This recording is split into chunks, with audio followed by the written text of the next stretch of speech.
Welcome to April and Debbie Dish the Truth on Weight Loss, where we share the raw, real, and sometimes messy truth about our weight loss journeys. I am Debbie, a weight loss coach who has lost 100 pounds and have been living in maintenance for over 4 years. And I'm April, a weight loss coach, currently down 75 pounds and continuing my journey to lose 100 more. Together, we'll explore the ups, downs, and everything in between, showing you that lasting weight loss is possible no matter where you are on your path. Yes. And today we're going to talk about I'm not doing it perfectly, but I'm still in it. Oh. Me. I want to raise my hand and say that is perfect. Um, Me too. yeah. And so I was telling you when we were talking earlier, I am up 12 pounds. And I was working on a project that I've got going on a teaching memoir. And I was looking at something from last year, and lo and behold, I was up 10 pounds last year. And I know that between now and then I got back into my maintenance um, awareness zone that I use or I'm aware of. And it was so good to see that last year I was up 10 pounds because it made it so normal for where I am right now. I have been um I'm not gonna lie, I've been panicking and I've been stressing. Like I'll say, I'm up, but I know it's not permanent. But in my head, I can hear my voice, like my inner voice saying, yes, we've been here before, and this is the start of going up. And finding that entry and reading about the same thing almost exactly a year ago, like this is normal. And this is another example of not doing it perfectly when life happens. And I've been saying, I mean, I know why I am up. I did not, there are things that I did to lose my weight, listening for hunger, drinking water. And from about the middle of April till probably 3 weeks ago, I wasn't drinking my water. My body needs water. All of our bodies need water. And I certainly wasn't listening to hunger. And I mean, I was listening to it, but it was like, "Da, da, da, da. Oh, let me keep eating." And so just because I am up now and I haven't done it perfectly doesn't throw everything in my journey away. It's an opportunity to say, let's take a look, and we can still move forward imperfectly, but what can I do a little bit better today that will move me forward? Yes. And we picked this subject because we both can relate to how it feels right now. Debbie discussed her weight gain, and I am up 10 pounds since January this year. It didn't happen since January. I was doing a maintenance program that I was successful with in learning nutrition and balancing macros and stuff and how to feel good in my body. And then mid April hit, and I um, really struggled with my mom's birthday, the anniversary of her passing coming up, and Mother's Day in May. So I dealt with it that way. And I've talked about in the last podcast that I've started to talk to a therapist. I had my first session last Friday. So I am going to be working actively on how to process this grief and situation of not having my mom anymore. But in terms of the weight gain and the hunger, I was listening to you and you were talking about that you weren't listening to hunger anymore during your weight gain.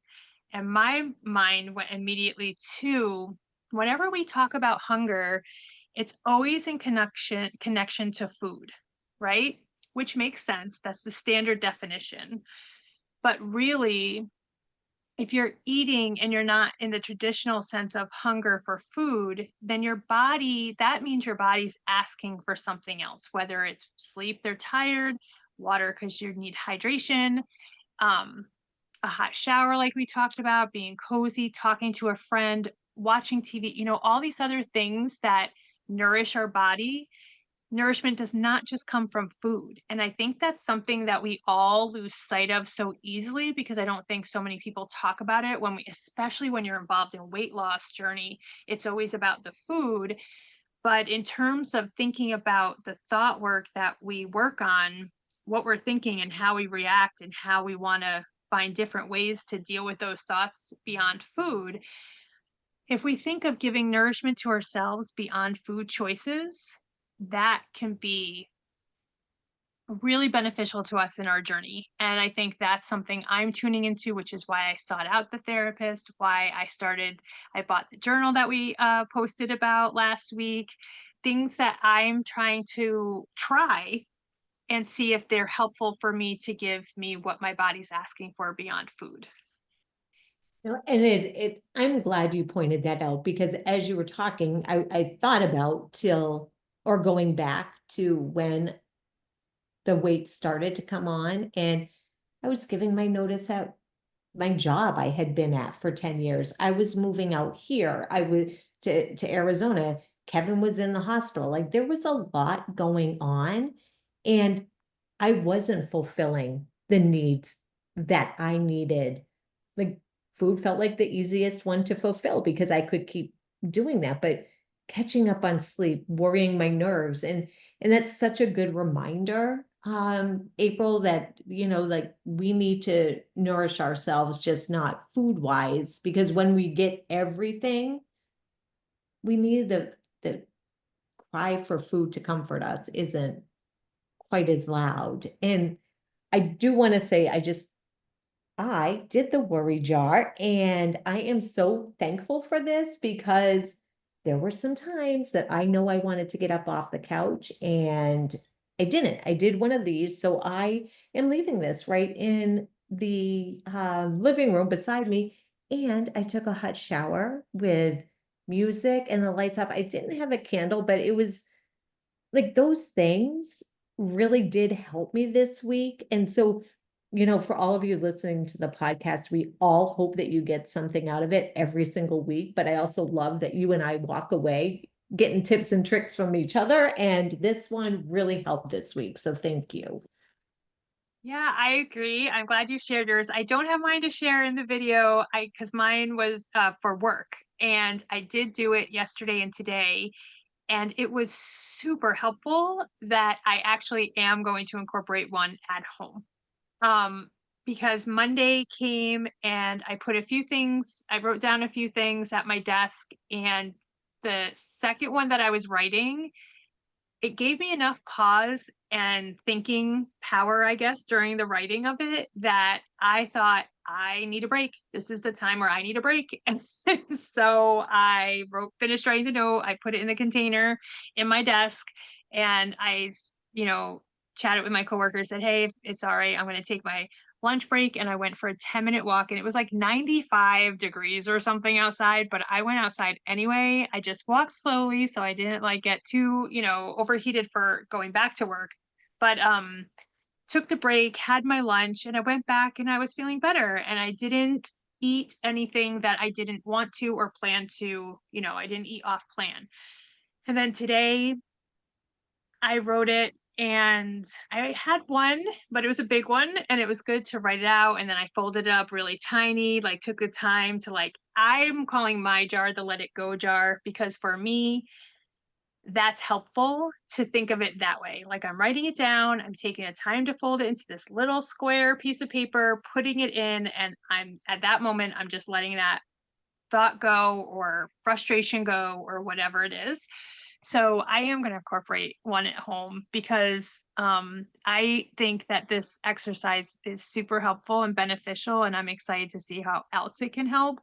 Um, so I hope that somebody else might try it out there, because I think it's been a short period of time and super, super helpful already. So, Super powerful. And then, mhm. I was thinking when things are not going perfectly, and I just want to say, and I know we both agree on this, like nothing in life really goes perfectly. We do have our perfect moments, like things are right on. But I think when we get into that perfectionist mind, the perfectionist path that we're thinking that we have to be perfect, and when we aren't, we fail. I look at when I miss my goal or what I think is perfect, it gives me an opportunity to reflect and to really evaluate. I think that's probably it. So you don't have to be so mad when you're imperfect and a few pounds come back on. It's a chance to reevaluate. And in my reevaluating this week, since you and I talked last week on the podcast, and you know, when we're not talking, we're just catching up. I mean, I know we are both sharing this journey to shed the extra weight that we have put on, but it's given me a chance to look at, I don't think I was feeding myself enough, which I learned from you at lunchtime. And so I've readjusted that. Like I tried almond butter for, I think, the first time this week. And so I'm looking at foods that I enjoy and will make me feel satisfied for longer than, some of what I think is so great for me, like granola bars. They don't satisfy me. They satisfy me in the moment. For some people, they're great, but for me, they're not. And so I've been able to reevaluate. I know I have been overfeeding myself at breakfast since we have been moving out here and getting settled. Breakfast with eggs and bacon and toast. And I mean, it's great to have. We can have it all the time, but I don't need it every single day because I'm not hungry for all of that every single day. So, I bought some options that will support me, if I don't want the eggs or the cornbread or whatever. So it's just looking at that. And my snack, we all know, or I know, I overeat on ice cream. I found a great nuts and dark chocolate that I've had it for dessert. I guess I'll call it the last 2 nights. And it gives me the perfect blend of sweet and salty. So in what some people could label imperfection, because I've put on 10, 12 pounds, it's I've learned so much from that extra weight, and now I'm using it to move me forward to where I want to be, and not because I think I have failed by putting this weight on. I just know how my body feels better, and Mhm. that's not being overfed. Mhm. I think all of that is so great because you stopped and, like you said, you reevaluated and you looked at what was working and you looked at what might be helpful to adjust. And it's something that I I invite everybody to do, especially for people who may have regained some of what they lost. So that's where we both are in right now. And I just had my physical with my doctor a couple weeks ago. And good news, like all my numbers are down. My A1C went down. All these things went down. So Awesome. everything's going well in terms of that. So that's very exciting. I'm still off blood pressure medication. I used to be on that. I'm not on that any longer. So all good things. He did notice that I was up a little and from our last visit last year, and he mentioned it, and I explained, what had happened and what I was doing to work towards, moving forward again. And he said, "That's great." He's like, "And you still deserve congratulations because you've kept off 65 pounds." And he was so supportive. And this is what I think we all want to practice doing for ourselves. Accentuate what you are doing well. So my numbers went down. I have kept off whatever number, even if you haven't kept off, because I can hear me if I was the person who haven't kept off anything. Well, I haven't kept off anything, so I don't. Let's put the weight to the side. Let's not even talk about that as standards, right? So if you've gained weight, you're reevaluating. What are you doing? Are you listening to this podcast? Did you journal today? Did you buy a water bottle? Anything that you are doing for yourself is something to tell your brain and cement into it, like, I am still here. And that's kind of why it's the title. Like, it's not perfect, but I'm still in it. I'm still showing up. So I know we've talked about too, and Debbie knows that I was on a very consistent path of walking every day before work, and I wasn't doing that during the winter. And I've still been kind of waffling back and forth, doing it some weeks, not doing it this week. So I could just say, okay, well, clearly I'm not going to get back to that and not try anymore. But where does that get me? It gets me nowhere. If I'm going to feel bad that I didn't do it all winter and I've only done it like every other week since the beginning of the year, that just makes me feel defeated. It doesn't make me want to keep trying. So I keep telling myself, I'm a person who walks before work. I'm going to do this today. And I did it yesterday and I did it today. And the message is that you can choose to keep thinking about, again, I go back to choices, right? We have a choice. We can keep thinking about what we haven't been doing or what we've gained back or what I might be thinking about myself because the thoughts might be there. The thoughts always come in and I have them too. And I'm sure Debbie has it. We've talked about it before. I should be further. I should this person's done this. But again, to have the thought and invite it to dinner, it's just not productive. So I'm going to have the thought and I'm going to send it back home because I'm moving on and I'm choosing to say, okay, but tomorrow my goal is to get up and walk in the morning. And that's what I'm going to focus on. I'm going to focus on this amount of water or whatever I choose to think that I feel is doable for me. Those are the thoughts that will move you forward. It can be true. It's true that I've gained weight. It's true you've gained weight. But focusing our energy on that fact alone will not move you forward to getting it back off and then some more if you want to lose more. I wrote, I love your doctor. Um, I wish all doctors were supportive and looked at the gain that people have made in their lives. And I think that that is so important for us to learn how to celebrate those non-scale victories because you could look at, I've put 10 pounds on, and that is all you're focusing on, the number on the scale, but you're not on blood pressure medication. All your numbers were down. And that is what I encourage everybody to do. I mean, that number on the scale is going to do a number on us. I mean, it had, I would be lying if I said it doesn't affect me when I weigh myself and I see the number up. It does. I'm human. I have thoughts. Like my brain just But you're generates choosing thoughts. not to invite it to dinner. That's right. I love that feeling because it's like I could stay like worried about that, but I hear it come in. Oh, that's not the number I want to see. No, maybe it's not. But what else have I done this week that shows like yesterday I drank 3 big things of water. I haven't done that in a long time. So scale was up a little, but I drank water. Like the this and then that, you know what I mean? And I do think that though celebrating what we have done that isn't related to the data on the scale is also important because if we only focus, like you said, if we only focus on what the 10 pounds, we're not going to look at anything else because we're going to stay so stuck beating ourselves up for that we aren't going to see how we can show up for ourselves next. Absolutely. And I was just talking to someone earlier today and I gave them a suggestion. So I'm going to share it here as well. Again, it was to talk about the scale.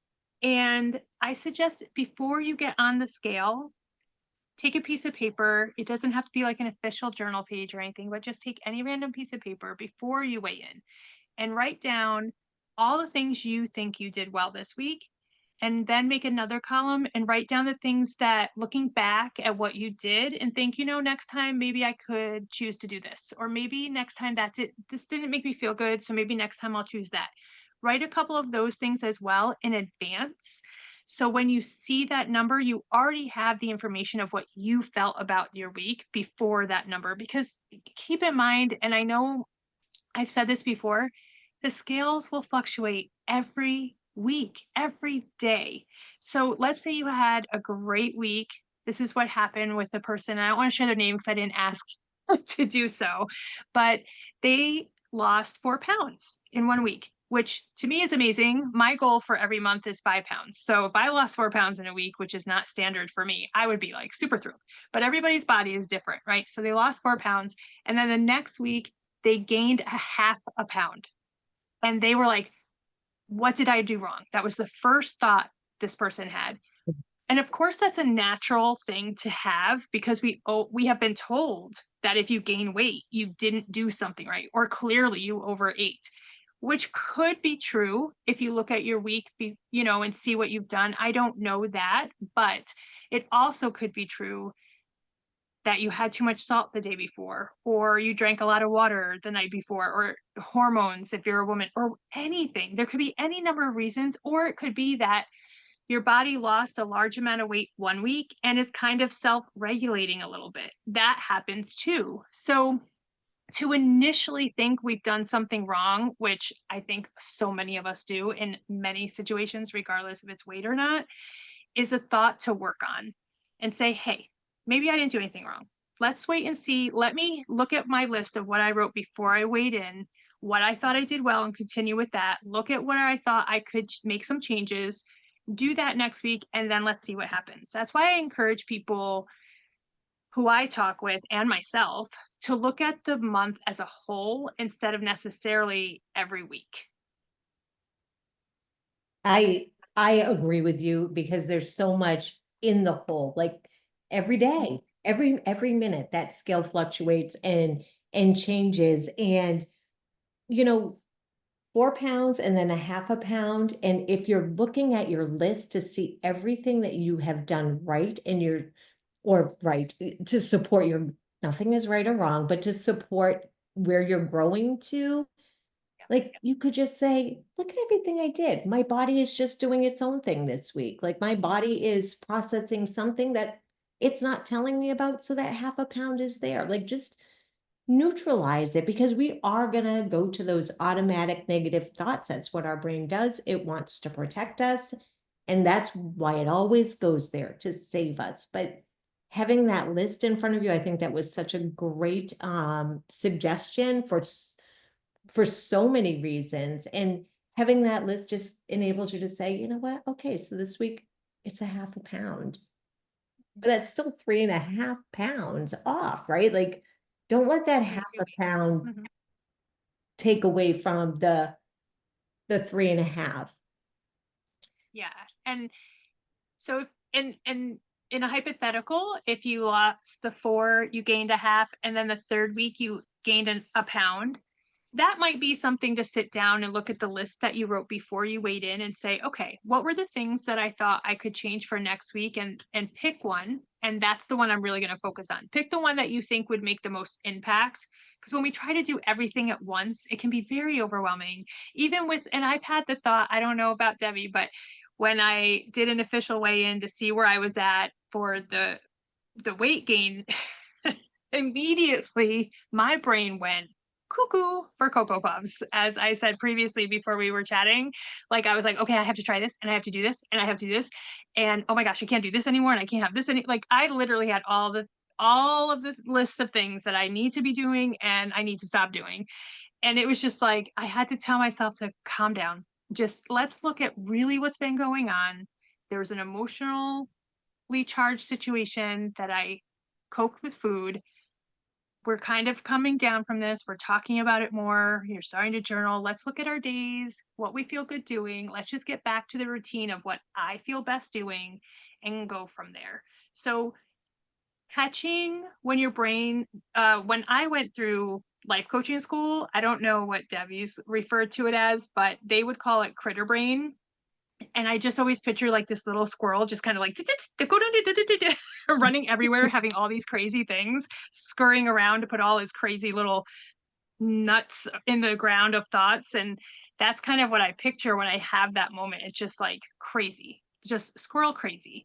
And you want to bring it down a notch and just take a step back and even just take a pause and like, you know what? I'm going to think about this after I take a walk or have a cup of tea or put a song on or whatever would make you feel good, regardless of what was going on in that moment. Try to take that break and then really sit down. Hopefully, you wrote the list before you weighed in and look at the list and then, assess for the next week. And I think that that is such a great thing to look at, because when you do have that list, you automatically know what you can level up and, you know, work on the next week. And my brain does the same thing. Like all the overload, you got to cut out carbs, you got to do this, you got to do Mhm. that.